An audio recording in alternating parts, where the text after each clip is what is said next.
Hello everyone, welcome to the tuition class. इस class में हम मेंसुरेशन टॉपिक को पढ़ेंगे। ये इसका पहला पार्ट है, तो चलिए शुरू करते हैं। सबसे पहले बेसिक्स, पेरीमीटर क्या होता है। अगर हम किसी शेप के सभी साइड्स को ऐड कर दें तो जो आंसर आएगा उसे हम पेरीमीटर कहेंगे। जैसे हमने यहाँ एक रेक्टेंगल ले लिया है, इसमें कुल 4 साइड्स हैं जिसकी लेंथ है ए और बी। अब क्योंकि रेक्टेंगल में आमने सामने की साइड्स इक्वल होती हैं, इसलिए अगर इस साइड की लेंथ ए है तो इसकी भी ए होगी, और अगर इसकी बी है तो इसकी भी बी होगी। अगर हम इन सभी साइड्स को ऐड कर दें, ऐड कैसे करेंगे? ये हो जाएगा बी, ये है ए, ये बी, और इसकी लेंथ हो जाएगी ए। अगर हम पेरीमीटर की बात करें, पेरीमीटर पी इक्वल टू हो जाएगा, इन सबको ऐड करें तो ये हो जाएगा 2a प्लस 2b। 2a क्यों? ये है a, ये भी a, ये भी, और ये भी। यहाँ पर भी दे सकते हैं, ये a प्लस a हो जाएगा 2a, ये b और ये भी हो जाएगा 2b। 2a प्लस 2b ये हो जाएगा पेरीमीटर। इसको आप ऐसे भी लिख सकते हैं, 2 ब्रैकेट में a प्लस b। ये हो गया पेरीमीटर का फार्मूला। हालांकि पेरीमीटर के फार्मूले को याद करने की ज़रूरत नहीं होती है। अगर आपको कोई शेप आता है तो आप सीधे उसके लेंथ को ऐड कर लीजिए, पेरीमीटर का आंसर आ जाएगा। फिर भी पेरीमीटर का फार्मूला रेक्टेंगल के लिए ये होता है 2a प्लस 2b। एरिया किसे कहते हैं? कोई भी शेप कितनी जगह को घेरे रहता है उस जगह को हम एरिया कहते हैं। जैसे ये एक रेक्टेंगल है, इसकी डायमेंशन ये है, ये रेक्टेंगल कितने स्पेस को कवर कर रहा है उसे हम इसकी एरिया कहेंगे। ये है एरिया। अब इस रेक्टेंगल की एरिया हम निकालेंगे कैसे? तो एरिया निकालने के लिए हम अगल बगल की साइड्स को अगर मल्टीप्लाई कर दें तो ये उसकी एरिया आ जाएगी। जैसे अगर मैं इस रेक्टेंगल की एरिया निकालूं तो ये हो जाएगा a इंटू बी। अगल बगल की साइड्स, जैसे ये इस साइड को ले लिया और इस साइड को ले लिया, इन दोनों को हमने मल्टीप्लाई कर दिया तो ये इसकी एरिया आ जाएगी, रेक्टेंगल की एरिया। यहाँ तक हमने पेरीमीटर और एरिया समझा।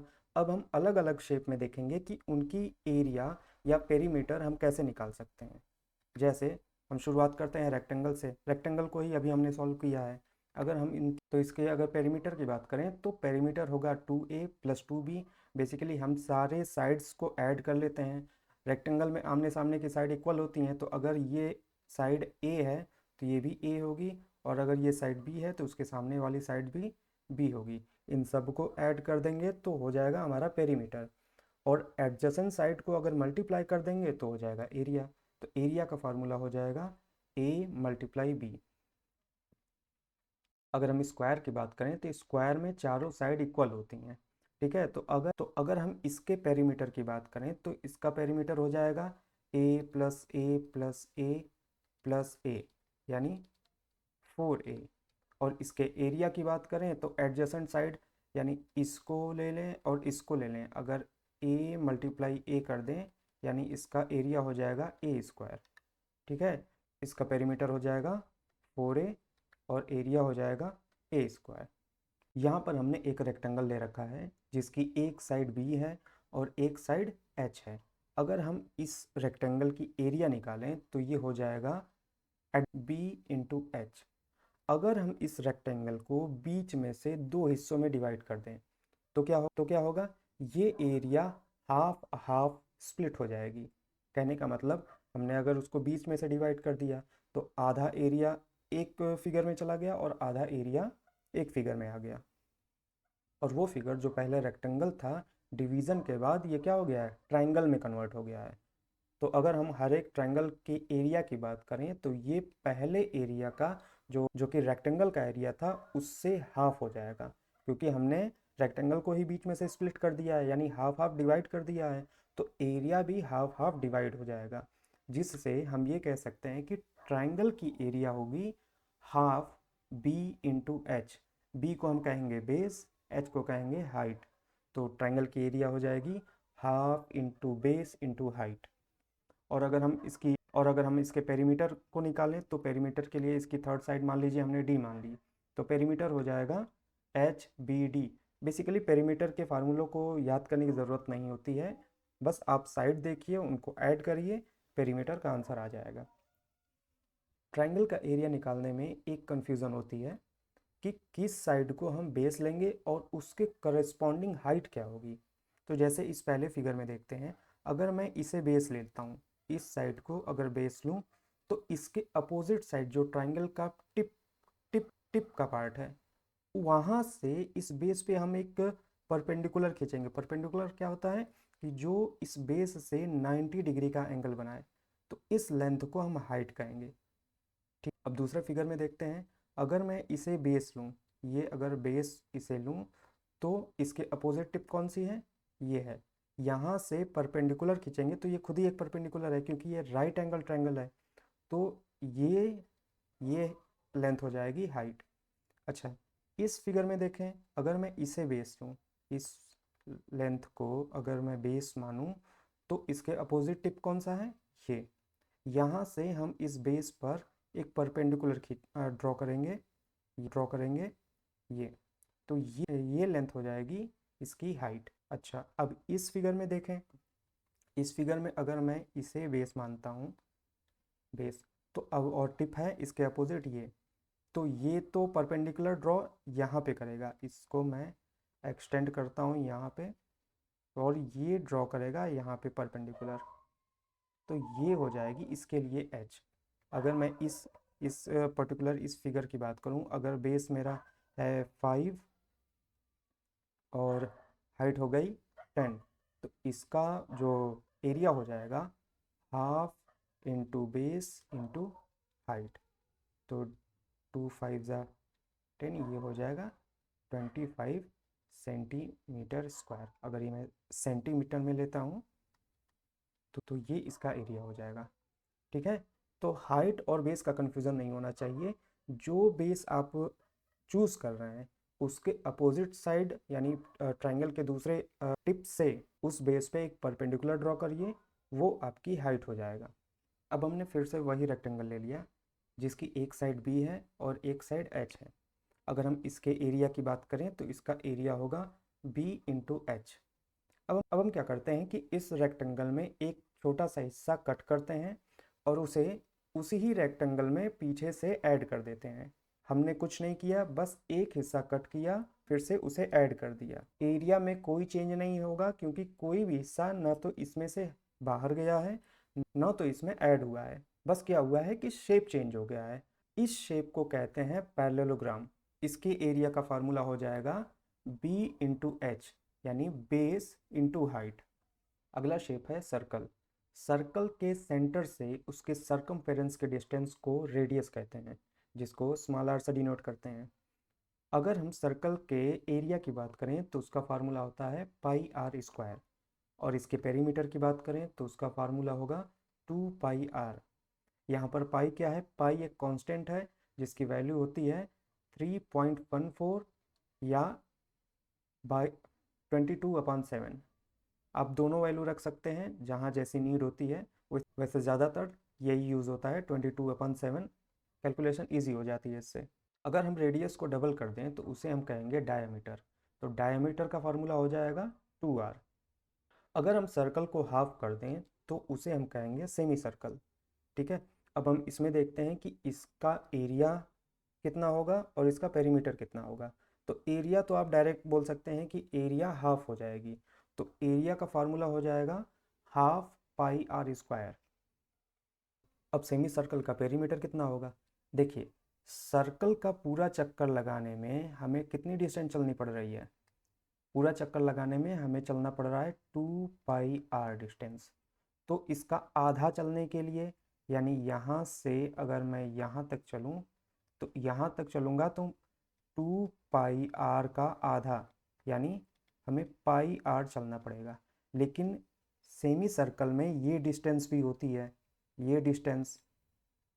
तो अगर सेमी सर्कल का हम पेरीमीटर कैलकुलेट करें, तो हमें पाई आर तो चलना ही पड़ेगा, प्लस हमें डी के बराबर और चलना पड़ेगा, तब हम सेमी सर्कल का पूरा एक चक्कर लगा पाएंगे। तो ठीक है, सेमी सर्कल का हमारा पेरीमीटर हो जाएगा पाई आर प्लस डी।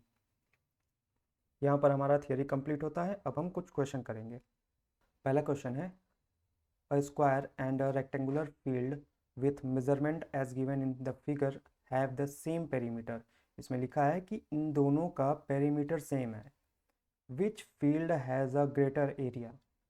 इसमें क्वेश्चन पूछा है कि दोनों फील्ड में से ज़्यादा एरिया किसका है।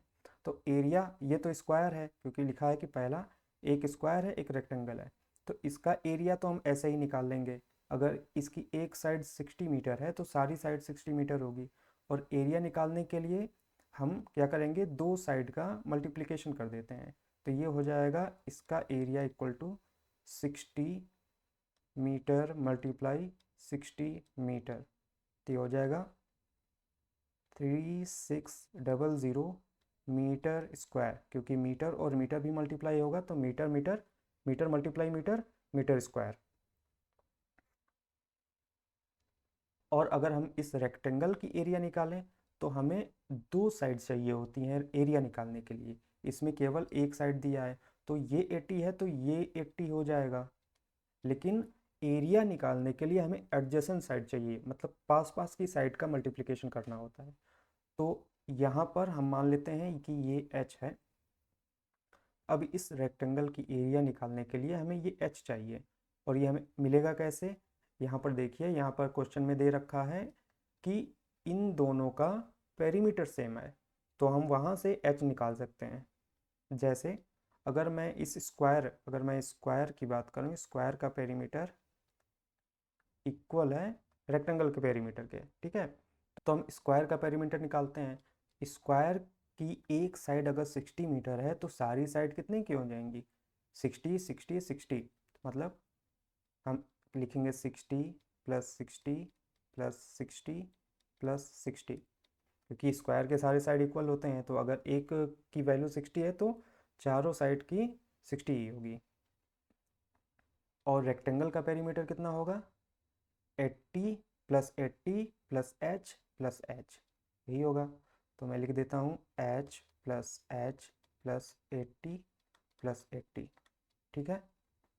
तो ये हो जाएगा 4 इंटू 60, ये हो जाएगा 2h प्लस 160, ये हो जाएगा 240 इक्वल टू 2h प्लस 160, 240। ये 160 को उस साइड ले जाएंगे तो साइन चेंज हो जाएगा, minus 160 equal to 2h, minus करेंगे ये आ जाएगा 80 इक्वल टू 2h। तो 2h इक्वल टू हो गया 80, तो h की वैल्यू हो जाएगी 80/2, यहाँ से कैंसिल, ये आ जाएगा 40। तो h की वैल्यू क्या हो गई, 40। अब हम इसका एरिया निकाल सकते हैं। एरिया का फॉर्मूला होगा 80 मल्टीप्लाई h यानी h की जगह हम रखेंगे 80 मल्टीप्लाई 40, ये हो जाएगा 3200 मीटर स्क्वायर। अब हम कंपेयर करते हैं, स्क्वायर का एरिया है 3600 मीटर स्क्वायर और रेक्टेंगल का एरिया है 3200 मीटर स्क्वायर। तो पूछा क्या है क्वेश्चन में, which field has a greater area. तो ज़्यादा किसका एरिया है, स्क्वायर का, ये इसका आंसर हो गया। Next question, Mrs Kaushik has a square plot with the measurement as shown in figure. She want to construct a house in the middle of the plot. ये बीच में घर बनाना चाह रही हैं। A garden is developed around the house, find the total cost of developing a garden around the house at the rate of ₹55 per metre square. ठीक है, एक बड़ा सा प्लॉट है, स्क्वायर शेप का प्लॉट। अगर हम इस बड़े प्लॉट का एरिया देखें, बड़े वाले का, जिसकी साइड है 25 मीटर मल्टीप्लाई 25 मीटर, तो इसकी एरिया हो जाएगा 25 मल्टीप्लाई 25, ये हो जाएगा 625 मीटर स्क्वायर। और जितने में ये बीच में घर बनवा रही हैं, तो इस हाउस का जो एरिया होगा, इस हाउस का, ये इसकी डायमेंशन देखिए दे रखी है कि 20 मीटर और ये 15 मीटर, ये लेंथ है 15 और ये 20, तो इन दोनों का मल्टीप्लाई कर देंगे तो ये इसका एरिया आ जाएगा। यानी हाउस का एरिया हो जाएगा 15 × 20, ये हो जाएगा 300 मीटर स्क्वायर। टोटल एरिया यानी जो बड़ा एरिया है वो है 625 मीटर स्क्वायर। और ये बीच में जो अपना घर बनवा रही हैं उस घर का एरिया है 300 मीटर स्क्वायर। तो जो किनारे किनारे छूट रहा है, जो ग्रीन एरिया आप अभी फिगर में देख रहे हैं, ये किनारे का छूट रहा है, उसी में गार्डन बनवाना है। तो छूट कितना रहा है, हम टोटल एरिया में से, यानी टोटल एरिया जो प्लॉट का है उसमें से घर का एरिया माइनस कर दें, तो जो किनारे का एरिया जितना बच रहा है उसका एरिया आ जाएगा। तो मैं गार्डन लिख रहा हूँ, गार्डन का एरिया है कितना, 625 माइनस 300। ये 625 क्या है, ये टोटल एरिया है, पूरे प्लॉट का एरिया, और उसमें से हम माइनस कर दें जितने एरिया पे घर बन रहा है। ठीक, तो जो बचा किनारे का एरिया, गार्डन का एरिया, उतने में ही गार्डन बनवाना है, तो वो आ जाएगा। तो ये आ जाएगा इसका आंसर 325 मीटर स्क्वायर।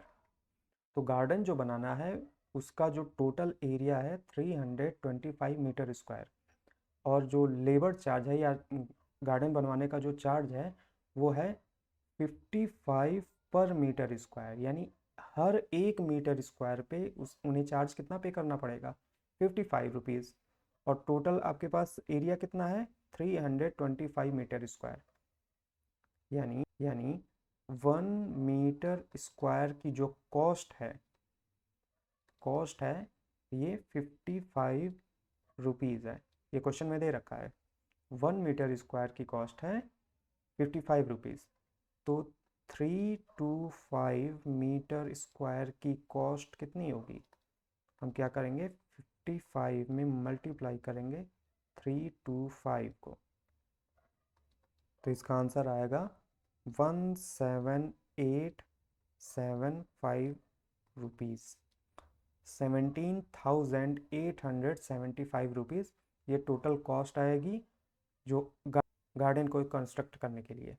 ठीक है, नेक्स्ट क्वेश्चन देखते हैं।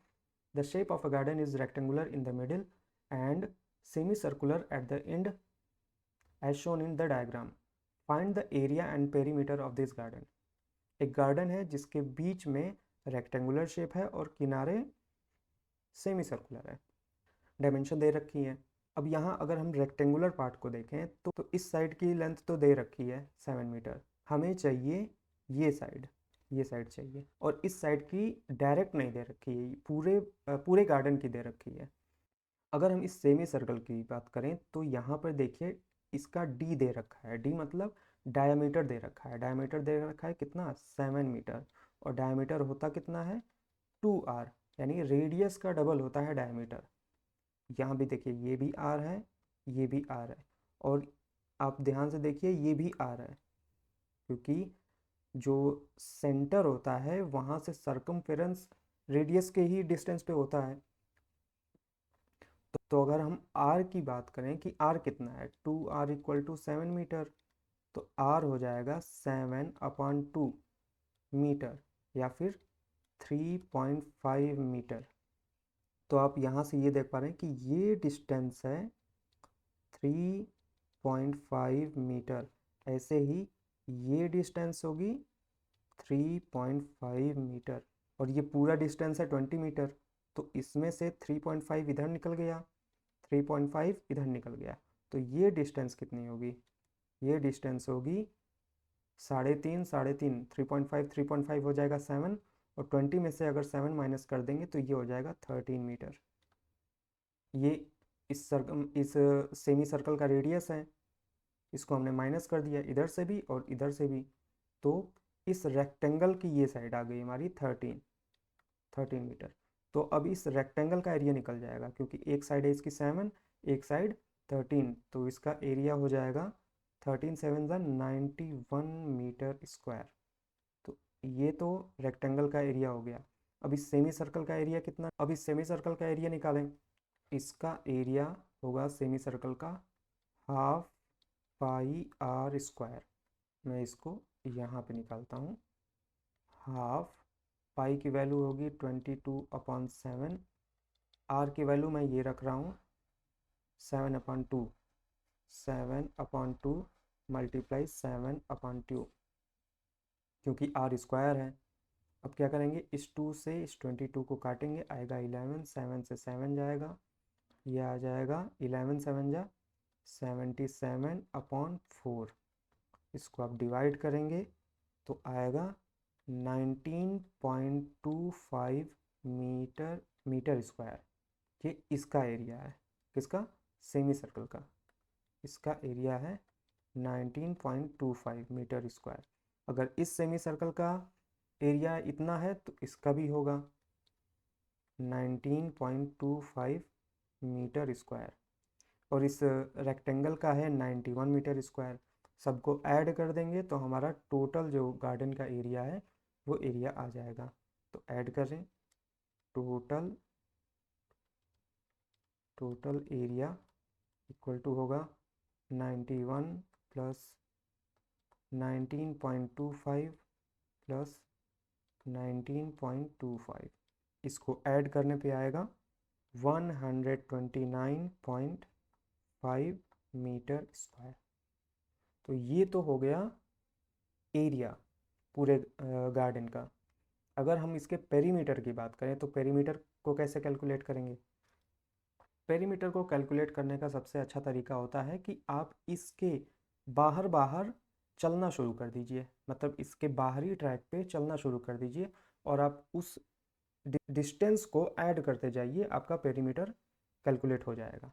जैसे अगर मैं यहाँ से चलना शुरू कर दूँ इस पॉइंट से, ठीक है, तो यहाँ पे से अगर मैं ऐसे यहाँ तक चल रहा हूँ इस पॉइंट तक, तो मैं कितना चल दूँगा, मैं यहाँ पे लिख दे रहा हूँ 13 मीटर।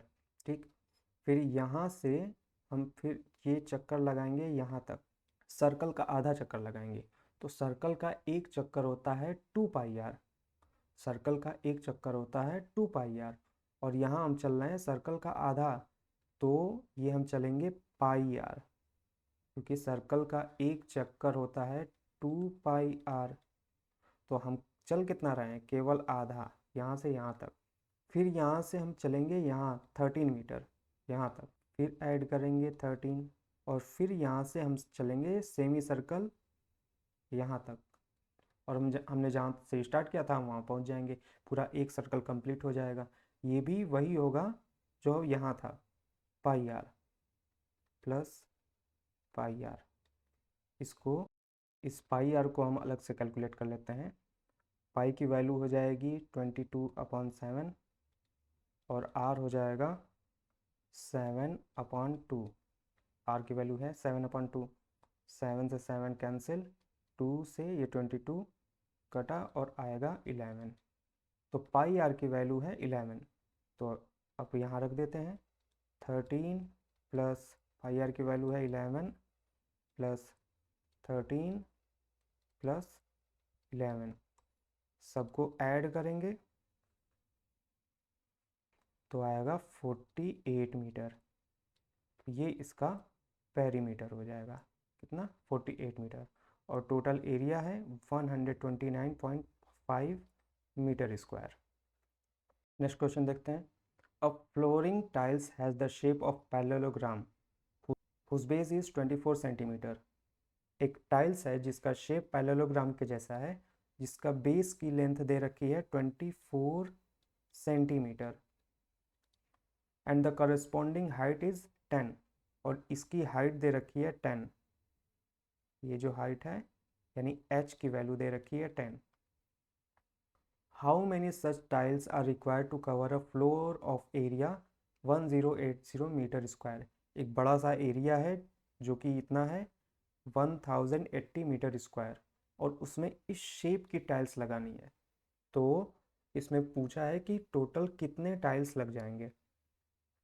तो पहले टाइल्स का एरिया निकाल लेते हैं। टाइल्स का एरिया का फॉर्मूला क्या होगा, पैरेललोग्राम का फॉर्मूला क्या होता है, base into height. Area equal to हो जाएगा 24 इंटू 10।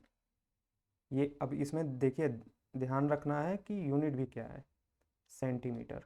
तो ये एरिया आएगा सेंटीमीटर स्क्वायर, 240 सेंटीमीटर स्क्वायर। और टोटल एरिया और टोटल एरिया कितनी है जिस पे टाइल्स लगानी है? टोटल एरिया है 1080 मीटर स्क्वायर। अब देखिए ऐसे क्वेश्चन में ना आपको यूनिट का भी बहुत ध्यान रखना है। आपकी जो टाइल्स की आपने एरिया निकाली है वो सेंटीमीटर स्क्वायर में है, और जो आपकी टोटल एरिया है वो मीटर स्क्वायर में है। तो या तो इस टाइल्स को आप मीटर स्क्वायर में चेंज करिए, या तो इस एरिया को सेंटीमीटर स्क्वायर में चेंज करिए, तभी आंसर सेम आएगा, करेक्ट आएगा। तो हम क्या करेंगे, इस टोटल एरिया को यानी मीटर स्क्वायर को हम कन्वर्ट करेंगे सेंटीमीटर स्क्वायर में।